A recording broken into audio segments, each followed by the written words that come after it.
మంచిది. ప్రభువైన యేసుక్రీస్తు నామంలో మీ అందరికీ వందనాలు. 34వ కీర్తన 8వ వచనము చదువుకున్నాము.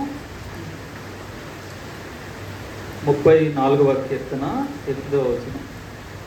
యెహోవా ఉత్తముడని రుచి చూచి తెలుసుకొనుడి, ఆయనను ఆశ్రయించు నరుడు ధన్యుడు. Knowing God and knowing about God అన్నవి 2 డిఫరెంట్ థింగ్స్. మనకి దేవుని గురించిన జ్ఞానం ఎంతైనా ఉండొచ్చు, ఎంతైనా మన మైండ్లో తెలిసి ఉండొచ్చు, కానీ ఆయనను అనుభవపూర్వకంగా మనం ఎరిగి ఉండడం అన్నది చాలా చాలా ప్రాముఖ్యం. అందుకనే మీరు taste and see that the Lord is good అని రుచి చూసి తెలుసుకోండి. ఒక మామిడికాయ కానీ ఏమైనా మనం పెట్టి, బాబు ఇది ఎట్లా ఉందంటే చిన్న ముక్క ఇవ్వండి, తిని చెప్తా ఉంటారు. So without tasting they can't tell. So మనం చాలాసార్లు దేవుని గురించి మనం ప్రకటించేటప్పుడు మన జీవితాల్లో దాన్ని అనుభవించకపోతే, వాట్ హీ ఈజ్ అన్నది అనుభవించకపోతే, వాట్ వి ప్రీచ్ అన్నది ఎఫెక్టివ్గా ఉండదు. ఏదో mind born in mind and it will go to mind. Revivalist ఆయన లీనార్డ్ రావెన్హిల్స్ ఆయన అంటారు, ఏ ప్రసంగం అయితే మేధస్సులో పుట్టిందో అది మైండ్ వరకు చేరుద్ది, ఏ ప్రసంగము హృదయంలో పుట్టిందో అది హృదయాన్ని చేరుద్ది. So what we preach about God, if it is come from our mind, it will reach to the people's mind ఉంది. కానీ దేవుణ్ణి మనం అనుభవపూర్వకముగా ఎరిగి ఆయనను ఎలాంటి వ్యక్తో మనం రుచి చూసినప్పుడు అప్పుడు మనం చెప్పేది అవతల వ్యక్తుల్ని కదిలిస్తుంది. సో దేవుణ్ణి ఎరుగుట మన జీవితాల్లో చాలా చాలా ప్రాముఖ్యమైన విషయం. మనకి కమాండ్మెంట్స్ ఫాలో అవ్వడము కష్టంగా అనిపిస్తుంది. ప్రేమించడం కానీ, లేకపోతే క్షమించడం కానీ, లేకపోతే పాపము చేయకుండా పరిశుద్ధంగా ఉండడం కానీ, ఇట్ సీమ్స్ డిఫికల్ట్. కానీ మనం ఒకసారి దేవుడు ఎలాంటి వ్యక్తి అన్నది మనకి అర్థమైతే, మనం టేస్ట్ చేస్తే, దెన్ ఇవి ఆచరించడం లేదా కమాండ్మెంట్స్ని ఫాలో అవ్వడం అన్నది సులభమైపోతుంది.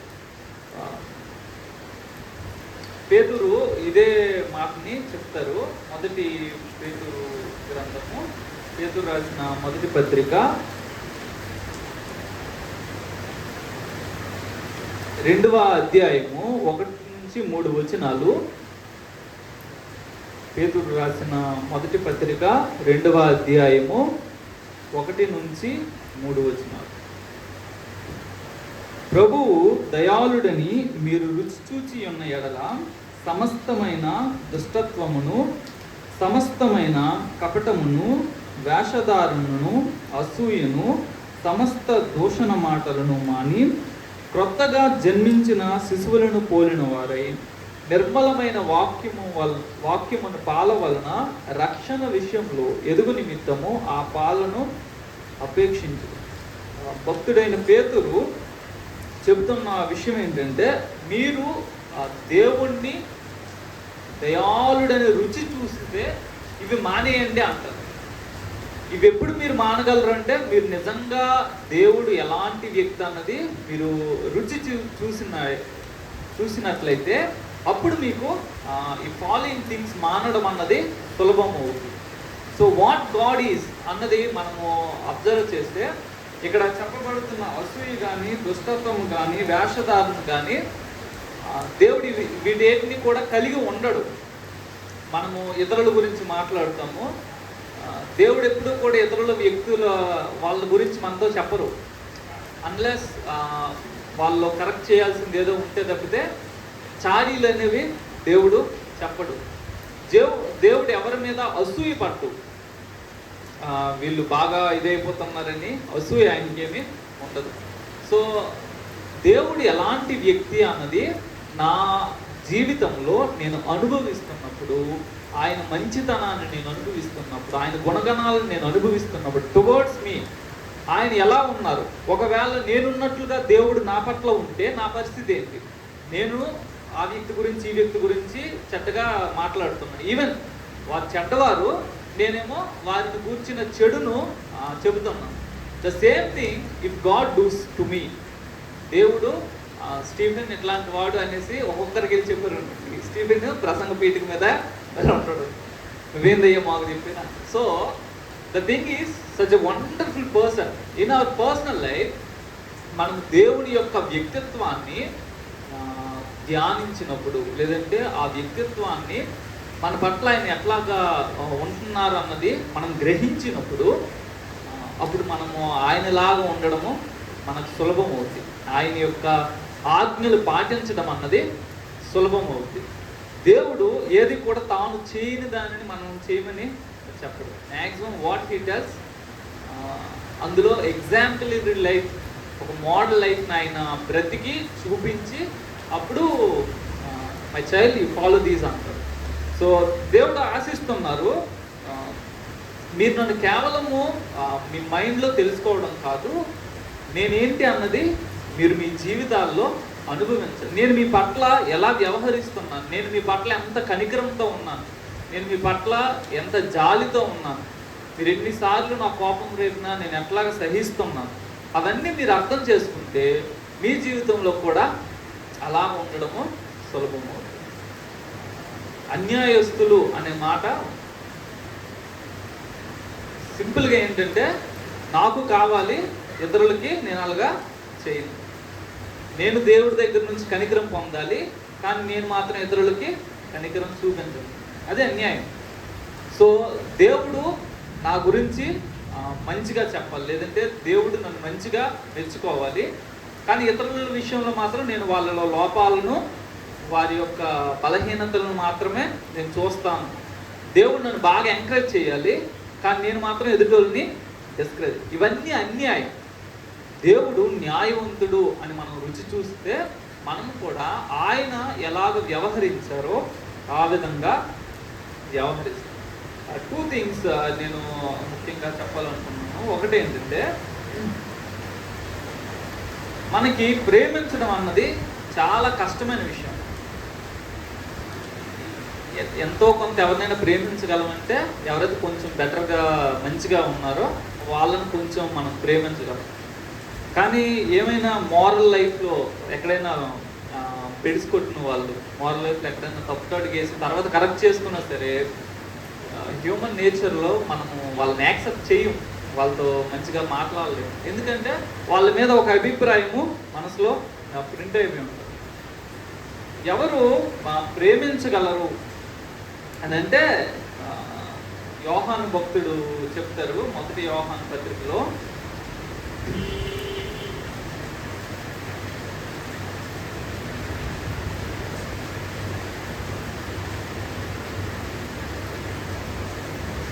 4వ అధ్యాయం 7వ వచనంలో,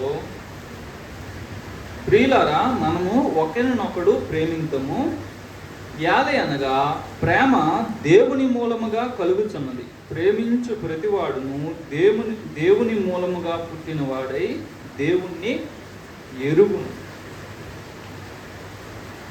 ప్రేమకి ఉన్న ఒకే ఒక సోర్సు గాడ్.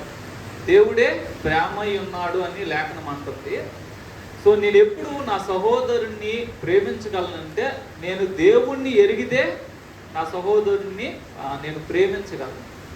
తరువాత ఏ వ్యక్తి కూడా, ఎవరు చెప్పారో తెలీదు, తన దగ్గర లేని దాన్ని ఏ వ్యక్తి ఇవ్వలేడు.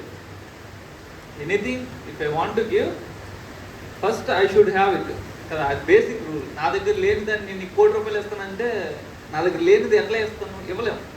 సో మనము నేను ప్రేమించలేకపోతున్నాను, లేదంటే నేను ప్రేమించట్లేదు అని అంటే, మనము చేయవలసిన దానికంటే కూడా ముందు మనము కలిగి ఉన్నామా లేదన్నది, లేదంటే నేను మొదట పొందుకున్నానా లేదన్నది చూడాలి. మన పర్సనాలిటీ విషయంలో మనం సడన్ గాడ్స్ కమాండ్మెంట్స్ని ఫాలో అవ్వట్లేదు అని అంటే, ద బేసిక్ ప్రైమరీ థింగ్ ఏంటంటే, మనకు ఆ విషయంలో దేవుణ్ణి ఎరగలేదు. నేను ఒక వ్యక్తిని ప్రేమించలేకపోతున్నాను అంటే కారణం ఏంటంటే, నేను అసలు అలాంటి ప్రేమను పొందుకోలేదు ముందు. ఫర్ ఎగ్జాంపుల్, దేవుడు నన్ను ఎంత ప్రేమిస్తున్నాడో నాకు అర్థమైంది అనుకోండి, ఎంత ప్రేమిస్తున్నాడో నేను అనుభవిస్తున్నాను. Up to the same kind of love నేను ఇంకొక వ్యక్తికి చూపించడం నాకు సులభం అవుతుంది. నేను ఇంత ప్రేమను దేవుడి నుంచి పొందుకుంటున్నాను కాబట్టి అంత ప్రేమించకపోయినా కొంచెమైనా ప్రేమిస్తాను. సంఘాలు అసూయలతో, కలహాలతో, వీటితో నిండిపోవడానికి కారణం ఏంటంటే వారి వ్యక్తిగత జీవితాల్లో దేవుని ప్రేమను పొందలేదు. థింకింగ్ దేవుడు లోకమును ఎంతో ప్రేమించను, ఆ లోకంలో నేను కూడా ఉన్నాను, నన్ను కూడా ప్రేమించాడు, లేఖనాలని ఆపాదించుకుంటున్నారు తప్పితే వ్యక్తిగత అనుభవంలో వారు దేవుని ప్రేమను రుచి చూడలేదు. దేవుడు ప్రేమించాడు. ఎలాంటి వ్యక్తిని ప్రేమించాడు? నేను ఎలాంటి వ్యక్తిని? దేవుడు ఎప్పుడు నన్ను ప్రేమించాడు? ఆ ప్రేమలో ఉన్న నియమాలు ఏంటి? ప్రేమ ఎందుకు? దేవుడి ప్రేమకి అన్కండిషనల్ అంటారు, కండిషన్స్ ఉండవు, నియమ నిబంధనలు ఉండవు. దేవా నువ్వు ఈ వ్యక్తిని ఎందుకు ప్రేమిస్తున్నావు చెప్పానంటే దేవుడు కారణం చెప్పలేదు. ఎందుకంటే ఐఎమ్ లవ్, నేనే ప్రేమను కాబట్టి ప్రేమ కారణాన్ని వెతుక్కొని ప్రేమించదు, ప్రేమ కనుక ప్రేమిస్తుంది. సో దేవుడు ఎప్పుడు కూడా మనల్ని ప్రేమించడానికి ఒక కారణము వెతుక్కోడు. Because he is loving us. ఇతర సహోదరుల్ని నేను ప్రేమించడానికి నేను వారిలో గుణగణాలను వెతుక్కుంటున్నానంటే my love is something different from God's love. నేను కొన్ని టర్మ్స్ అండ్ కండిషన్స్ పెడుతున్నానంటే తోటి క్రైస్తవుడిని, క్రీస్తు శరీరంలో సాటి అవయవాన్ని ప్రేమించడానికి నేను కొన్ని కండిషన్స్ పెడుతున్నానంటే my love is not divine love, this is fleshly love. మనకి ఎవరు బాగా సపోర్ట్ చేస్తారు, మనతో ఎవరు మంచిగా ఉంటారు, వాళ్ళని మాత్రం మనము ఎక్కువ ప్రేమించి మిగతా వారిని పక్కకి పెట్టేస్తాం. కానీ అట్లా కాదు. ప్రేమించడం ఎప్పుడు సులభం అవుతుంది. అందరినీ ఏకరీతిగా ప్రేమించడం. మనకి క్లోజ్ సర్కిల్ ఉండొచ్చు, దట్ ఈస్ నాట్ రాంగ్. యేసయ్య కూడా తను ఎక్కువ ప్రేమించే ఒక శిష్యుడు ఉన్నారు, తర్వాత 3 శిష్యులు ఉన్నారు, తర్వాత 12 మంది ఉన్నారు, తర్వాత 70 మంది ఉన్నారు. సో అట్లా మనకు కూడా మన వెరీ క్లోజ్డ్ పీపుల్ ఉండొచ్చు. కానీ ప్రేమించే విషయంలో పక్షపాతము ఉండకూడదు. మన ప్రేమకి టర్మ్స్ అండ్ కండిషన్స్ పెట్టకూడదు. ఏ వ్యక్తినైనా సరే అన్కండిషనల్గా మనం ప్రేమించడానికి ప్రయత్నం చేయాలి. యేసయ్య ఎలాంటి వాడనైనా నన్ను ఏమి ఉందని నన్ను చూసి ప్రేమించాలి. నేనేమి అందగాన్ని కాదు, నేనేమి జ్ఞానవంతుని కాదు, నేనేమి అగ్ర కులస్తుని కాదు, నేనేమి సమాజంలో ఉన్నతమైన స్థితిలో ఉన్నవాడిని కాదు, నేను సామాజికంగా లేదంటే పలుకుబడి కలిగిన వ్యక్తిని కాదు. అయినప్పటికీ నన్ను వెతుక్కుంటూ వచ్చింది ఈ ప్రేమ, నన్ను ప్రేమించింది. ఇంతగా నన్ను ప్రేమించిన ప్రేమను నేను నిజంగా రుచి చూస్తే నేను ఇతర వ్యక్తిని కూడా విత్ ద సేమ్ లవ్. అదే నేనే చెడిపోయిన నన్ను ప్రేమించాడు దేవుడు, ఇంకొక చెడిపోయిన వ్యక్తి నేను ఎందుకు ప్రేమించలేను? I will love. ఒకసారి నేను బ్లెస్సింగ్ యూత్ మిషన్ హెడ్ ఆఫీస్లో ఉండేటప్పుడు సాధారణంగా ఆఫీస్లో ఏంటో ఒకరి మీద ఒకరు చెప్పుకుంటూ ఉంటారు. సో ఒక వ్యక్తి మీద ఒక 4-5 నెగిటివ్ చెప్పారు. ఆయన మంచి పోస్ట్లో ఉన్నారు. సో అబ్బాయి డిఫాల్ట్ మనసులో కొంచెం డిఫరెంట్ ఒపీనియన్ వచ్చేస్తుంది కదా. వచ్చేసినప్పుడు ఇన్నర్ వాయిస్, మనస్సాక్షి ఎట్లా అంటే, స్టీఫెన్ అందరూ ఆ వ్యక్తిని ద్వేషిస్తున్నారు, నువ్వు కూడా ద్వేషిస్తే ఎట్లాగా, కనీసం ఒక్కడైనా ప్రేమించాలి కదా. సో ఏ వ్యక్తినైనా ప్రేమించాలా వద్దా అనే ఒక ప్రశ్న మనకు ఎదురైంది. ఈ వ్యక్తిని నేను అసలు నిజంగా ప్రేమించాలా అని ఆ విషయం ఎదురైనప్పుడు మనం ఎట్లా అనుకోవాలి? బహుశా ఈ వ్యక్తిని ప్రపంచం అందరూ ద్వేషిస్తూ ఉండొచ్చు. Because he is not good, ఆయనకి ఏం తెలీదు, ఆయన చాలా బలహీనుడు, చాలా తప్పులు చేస్తున్నాడు. So he was rejected by many people. నేనెందుకు ఆ మెనీ పీపుల్లో ఉండాలి? నేను ఒక్కరిని ప్రేమిస్తే ఎంత బాగుంటుంది. నేను ఒక్కరిని ప్రేమిస్తాను, మిగతా వాళ్ళందరూ ద్వేషిస్తున్నారు. Lord help me to love at least 1 person.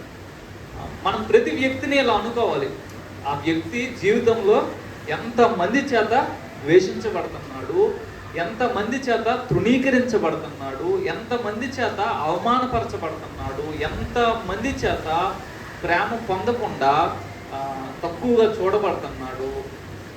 కాబట్టి నేను ఒక్కరిని ఎందుకు ఆ వ్యక్తిని ప్రేమించకూడదు, నేను ఒక్కరిని ఎందుకు ఆ వ్యక్తికి ఆదరణ ఇవ్వకూడదు, నేను ఒక్కరిని ఆ వ్యక్తిని కనికరించకూడదు.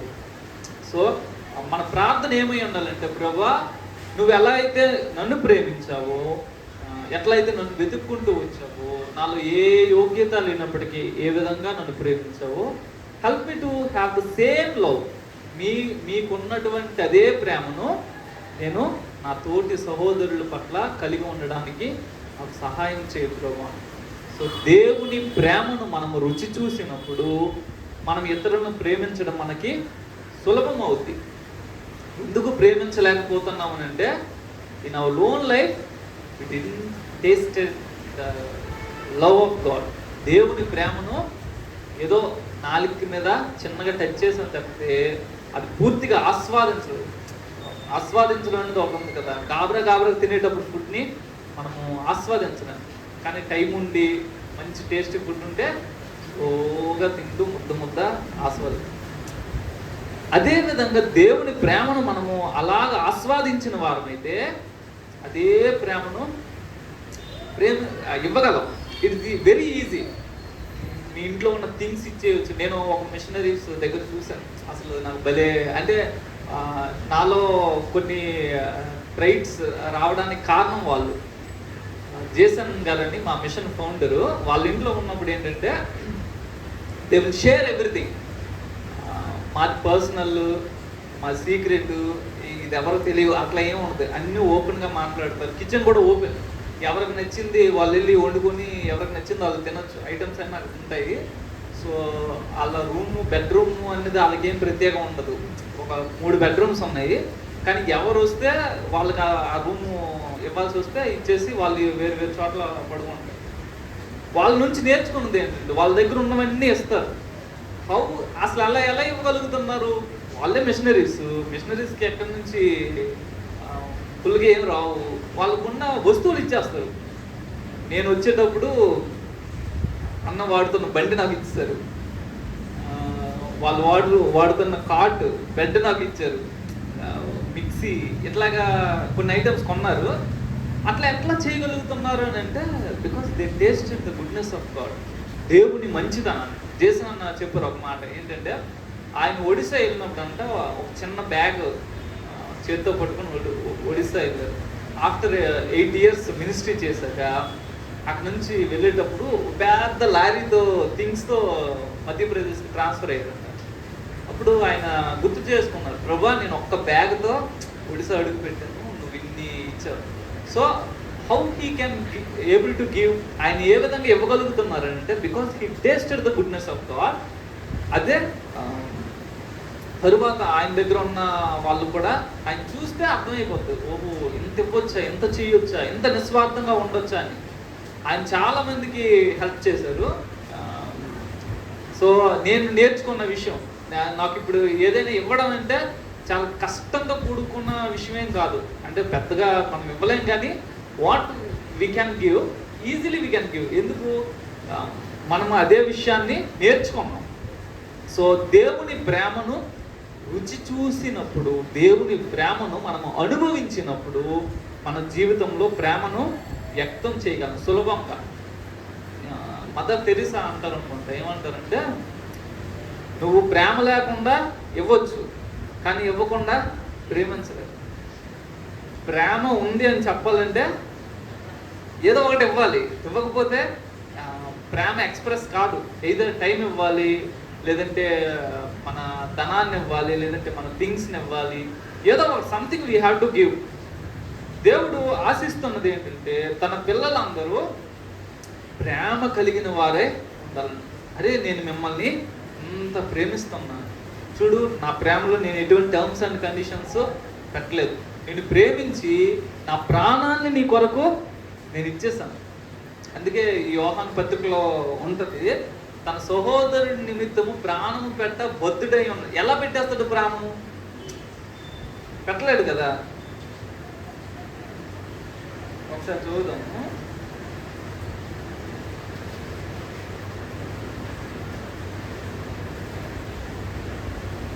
పదహారు 3:16 మొదటి యోహాను పత్రిక 3:16. ఆయన మన నిమిత్తము తన ప్రాణము పెట్టెను గనుక దీని వలన ప్రేమ ఎట్టిదని తెలుసుకొనుచున్నాము. మనము కూడా సహోదరుల నిమిత్తము మన ప్రాణములను పెట్ట బద్ధులమై ఉన్నాం. ఎప్పుడు అంత స్ట్రాంగెస్ట్ స్టెప్ మనం తీసుకోగలమంటే ఎప్పుడు మనము ఆయన ప్రేమను వ్యక్తం చేయడానికి ఆయన చెల్లించిన ఖరీదు మనకు అర్థమవుతుందో, మనం అనుభవిస్తామో, then we can step forward. అదే ప్రేమను వ్యక్తపరచడానికి, ప్రభా నువ్వు నా కొరకు ప్రాణం పెడతావు, నువ్వు ప్రేమిస్తున్న వ్యక్తి కొరకు నేను కూడా ప్రాణం పెడతాను. అది మనం చేయగలం ఎప్పుడంటే ఈ ప్రేమ మనకి అర్థమైనప్పుడు, మనము అనుభవించినప్పుడు. ఇవన్నీ చేయలేకపోతున్నాం అంటే మనము దేవుడి దగ్గర ఏడవలసిన విషయం ఏంటంటే, ప్రభా నువ్వు నన్ను ప్రేమిస్తున్నావని నాకు తెలుసు, కానీ నిజంగా దాన్ని నేను అనుభవించట్లేదు ప్రభా. నా హెడ్ నాలెడ్జ్లో ఐ నో యువర్ లవ్, కానీ నా అనుభవంలో నేను నీ ప్రేమనేమి రుచి చూడట్లేదు. ఏసయ్యా నువ్వు అసలు ఎంత ప్రేమిస్తున్నావో నేను అనుభవించడానికి, నేను ఆస్వాదించడానికి నాకు సహాయం చేయని మనము ఆయన సన్నిధిలో కన్నీరు కార్చాలి. మానవ ప్రయత్నం ద్వారా మనము ఇప్పుడు ప్రేమించడానికి ప్రయాసపడము. అది ఎప్పుడు ప్రయాసపడగలమనంటే ఎప్పుడు ఈ యొక్క ప్రేమను మనము అనుభవిస్తాము. ప్రేమించడం ఈజీగా ఏమి కాదు. మంచోడిని అయితే ఎవరైనా ప్రేమిస్తాము, కానీ లోటుపాట్లు ఉన్న వ్యక్తులను ప్రేమించడము నాట్ ఈజీ. అందుకే ప్రేమించడానికి, మనతో డిఫర్ అవుతున్న వ్యక్తిని ప్రేమించడము డిఫికల్ట్. ప్రేమించడానికి ప్రయాసపడాలంటే, ప్రయాసపడడానికి మొదటి స్టెప్ అయినా ఎప్పుడు తీసుకోగలమనంటే దేవుని ప్రేమను మనము ఆస్వాదించాలి. అందుకే మన ప్రార్థన ఏమై ఉంటుందంటే, ప్రభా నీ ప్రేమను ఎరగడానికి నాకు సహాయం చేయి. అసలు ఎంతగా నువ్వు నన్ను ప్రేమిస్తున్నావు, not in my head but in my heart, help me to understand Lord అని మనము దేవుని సన్నిధిలో ప్రార్థన చేయాలి. తర్వాత రెండో విషయాన్ని చెప్పి ముగిస్తాను.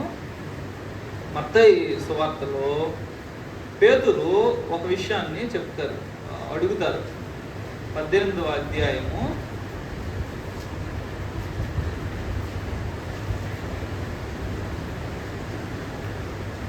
21. మత్తయి సువార్త 18:21. ఆ సమయమున పేతురు ఆయన యొద్దకు వచ్చి, ప్రభువా నా సహోదరుడు నా ఎడల తప్పిదము చేసిన ఎడల నేను ఎన్ని మార్లు అతన్ని క్షమింపవలను? 7 మార్లు మట్టుగా అని అడిగాను. అందుకు యేసు అతనితో ఇట్లనెను, 7 మార్లు మట్టుకే కాదు 70 ఏళ్ల మార్ల మట్టుకని నీతో చెప్పుచున్నాను. అక్కడ నుంచి ఒక ఉపమానము చెప్పారు. 10,000 తలాంతులు తీసుకున్న వ్యక్తి గురించి, తర్వాత 100 దేనారములు, 2 దాసుల గురించి చెప్పబడింది. క్షమాపణ అన్నది క్రైస్తవ జీవితంలో ఖచ్చితంగా మనం కలిగి ఉండాల్సిన, మనము వద్దనలేని ఒక విషయం, నాకు ఇది అవసరం లేదని చెప్పలేని ఒక విషయం. మనము ఎప్పుడు క్షమించగలము అని అంటే, మొదట మనం ఎంత క్షమించబడ్డామో మనము గ్రహించాలి. గ్రహించినప్పుడే మనం ఎదుటి వ్యక్తిని క్షమించగలం. పేతురు అంటున్నారు, మ్యాక్సిమం 7 times అయితే సరిపోద్ది కదా. చేసి అంటున్నారు 7 times కాదు, 70 times 7, 70 ఏళ్ళు మార్లు మట్టుకు నువ్వు క్షమించాలి అని చెప్తాను. ఈ ఉపమానంలో మనకు తెలుసు, 10,000 తలాంతులు తీసుకున్న వ్యక్తి అప్పు తీసుకున్నారు, చెల్లించడానికి ఏమీ లేదు. అయ్యా కనికరించు, ఓర్చుకో అని అంటే, సర్లే ఓ నేను క్షమిస్తున్నాను అనేసరి 50 దేనారాలు, 100 దేనారాలు అంటే 50 రూపాయలు. సో 50 రూపాయలు ₹1.5 దేనారు. సో ఇవి 10,000 రూపాయలు క్షమింపబడిన వ్యక్తి దగ్గర 50 రూపాయలు అప్పు తీసుకున్నాడు. 50 రూపాయలకి ఆ వ్యక్తి అంతా గొంతు పట్టుకున్నాడు. అసలు ఎంత అన్యాయము అంటే,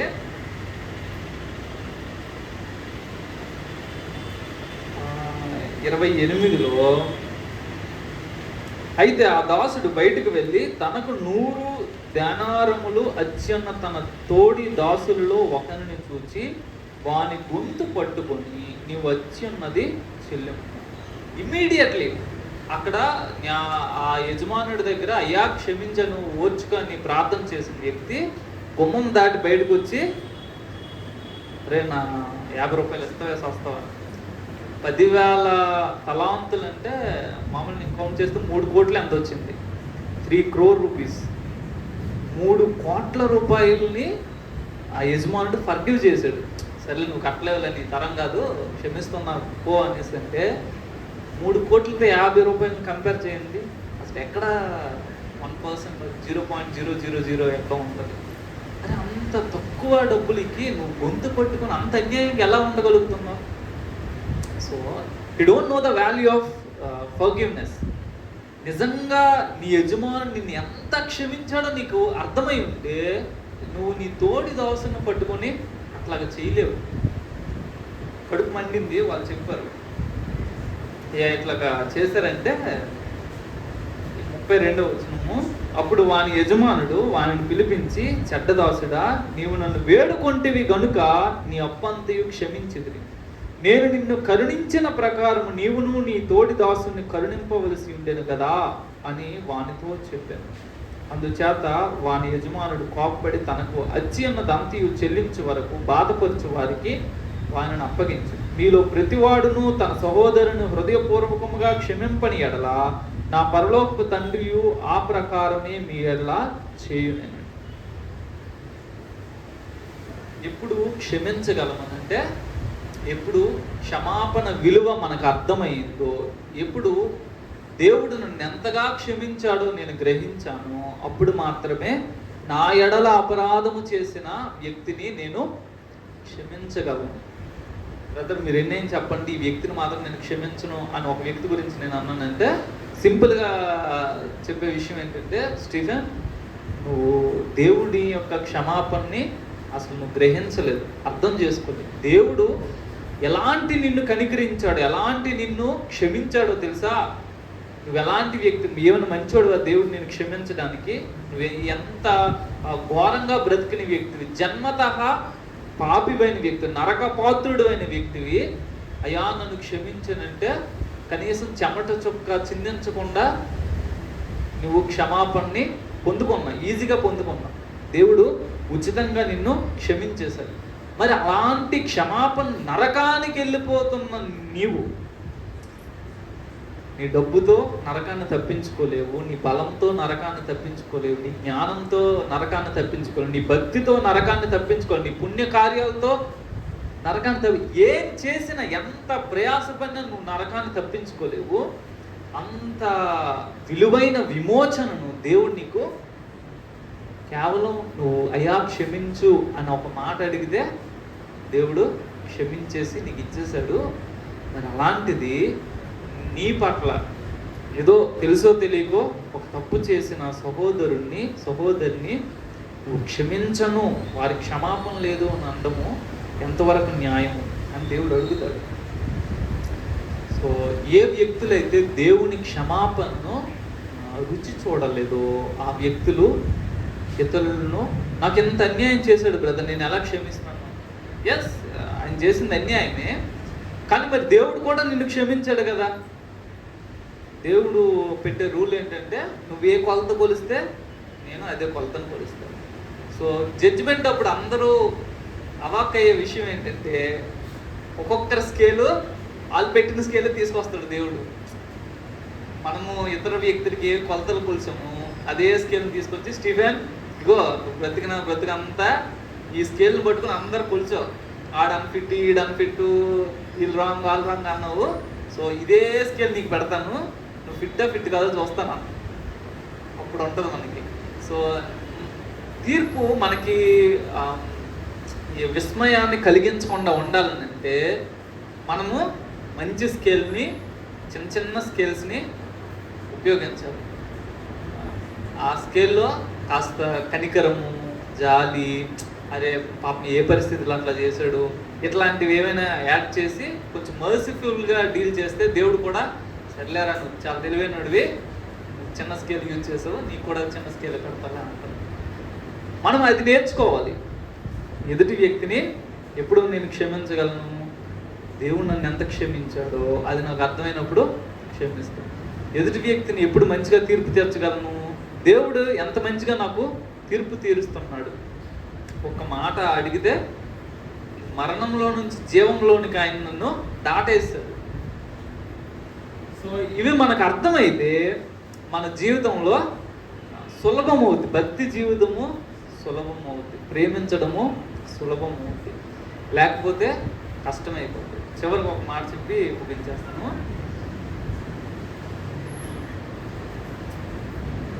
తీతుకు రాసిన పత్రికలో ఒక మాట ఉంది, 1వ అధ్యాయము 16వ వచనం. తీతుకు రాసిన పత్రిక 1వ అధ్యాయము 16వ వచనం. దేవుని ఎరుగుదమని వారు చెప్పుకొందురు, కానీ అసహ్యులను అవిధేయులను ప్రతి సత్కార్యము విషయము భ్రష్టులనై ఉండి తమ క్రియల వలన ఆయనను ఎరుగమన్నట్టున్నారు.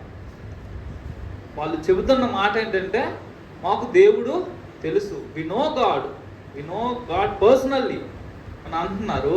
కానీ వారి క్రియలను చూస్తే వాళ్ళేమో వాళ్ళ డీడ్స్ చెప్తున్నాయి, వీళ్ళకి దేవుడు తెలియదు. దేవుడు నేను చాలా పాపిని బ్రదర్, దేవుడు నన్ను క్షమించాడు, నన్ను ప్రేమిస్తున్నాడు, నన్ను ఆయన బిడ్డగా చేసుకున్నాడని నేను చెప్పి ఇంకో సహోదరుణ్ణి నేను ఆ విషయంలో అంగీకరించకపోతే ఆ సహోదరునికి నేను అన్యాయంగా తీర్పు తీరిస్తే దేవుడు అంటాడు, నువ్వు చెప్పుకుంటున్నావు నువ్వు నన్ను ఎరుగుదనని, కానీ నీ క్రియలు చెప్తున్నాయి నేనెవరు నీకు తెలియదు. సో మనము లేఖనము ఎట్లాగా చెప్తుందో అట్లాగా బిహేవ్ చేయగలిగితే లేఖనం అంటది నీకు దేవుడు తెలుసు అంటాడు. ప్రేమ దేవుని మూలంగా కలుగుతుంది కాబట్టి ప్రేమించే ప్రతివాడు దేవుని మూలంగా పుట్టిన వాడే దేవుణ్ణి ఎరుగును. సో నేను దేవుణ్ణి ఎరిగాను అని లేఖనం నన్ను సమర్థించాలంటే నేను ఒక కేటగిరీలో ఉండాలి. దేవుడు ఎవరిని ప్రేమిస్తున్నాడు, లేదంటే నేను నా సహోదరుని ప్రేమించే ఆ గుంపులో నేను ఉంటే లేఖనము నాకు చోటేస్తుంది. ఎక్కడంటే నీకు కూడా దేవుడు తెలుసు. ఒకవేళ నువ్వు ప్రేమించలేకపోతే లేఖనం అంటే నీకు దేవుడు తెలియదు. నేను తెలుసని వాదించవచ్చు, నాకంటే బాగా ఎవరికో తెలుసని వాదించవచ్చు, కానీ ఇన్ మై ఓన్ ఎక్స్పీరియన్స్ నేను ఈ యొక్క విషయాలను చేయకపోతే ఏ ప్రేమను నేను పొందుకున్నాను, ఏ క్షమాపణ నేను పొందుకున్నాను, అది ఇతరుల పట్ల అదే విషయాన్ని నేను చూపించకపోతే I didn't taste the goodness of God. So ఈ రాత్రికాల సమయంలో మన వ్యక్తిగత జీవితాలను ఒకసారి పరిశీలన చేసుకున్నాము. మనము క్రైస్తవులుగా 10 సంవత్సరాలు 20 సంవత్సరాలు 30 సంవత్సరాలు చాలామంది అవుతూ ఉన్నాము. కానీ వ్యక్తిగతంగా నిజంగా ఒక వ్యక్తిని నేను అన్కండిషనల్గా ప్రేమించగలనా, కనీసం ప్రేమించడానికి నేను ప్రయాసైనా పడడానికి మొదటి స్టెప్ అయినా తీసుకుంటున్నానా లేదా అన్నది మనం ఆలోచన చేయాలి. ఒకవేళ ఈ వ్యక్తి అంటే నాకు ఇష్టం లేదు, ఇప్పుడు ఆ వ్యక్తి నేను క్షమించాలని అంటే అది నాకు కష్టమైన విషయము, కానీ దేవుని క్షమాపణ నేను రుచి చూస్తే నేను క్షమిస్తాను. కాబట్టి మన జీవితాలను ఒకసారి పరిశీలన చేసుకుని, ప్రభా నేను నిన్ను రుచి చూసి ఎరిగిన వ్యక్తిగా ఉండి నువ్వు ఏవైతే ఆశిస్తున్నావో ఆ గుణగణాలను, ఆ ప్రేమ, క్షమాపణ, నీతి, న్యాయము అనే వాటిని నేను వ్యక్తం చేసేవానిగా ఉండడానికి నాకు సహాయం చేయమని దేవుని సహాయాన్ని కోరుకుంటాం. ప్రార్థన.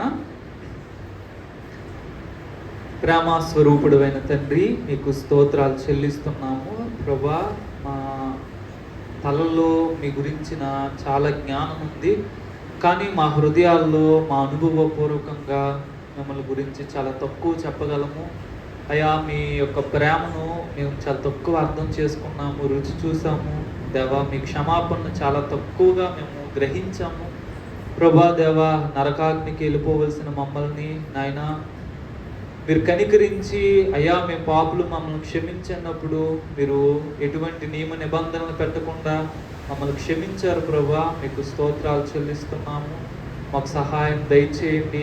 ఎటువంటి ప్రేమను మేము పొందుకున్నాము, ఎటువంటి క్షమాపణను మేము పొందుకున్నాము దేవా, ఎటువంటి న్యాయమైన తీర్పును మేము పొందుకున్నాము అది గ్రహించి మా తోటి సహోదరుల పట్ల అదే ప్రేమ, క్షమాపణ, న్యాయాన్ని జరిగించడానికి మా కృప చూపించమని వేడుకుంటున్నాం దేవా. ప్రేమ లేని మా హృదయాలలో మీ దైవిక ప్రేమను కుమ్మరించి నైనా మీ స్వభావాన్ని మాకు సంతరింపచేసి మాకు సహాయం చేయమని మీ కృపాహస్తాలకు సమర్పించుకుంటూ యేసు నామమున ప్రార్థన చేస్తున్నాం తండ్రి.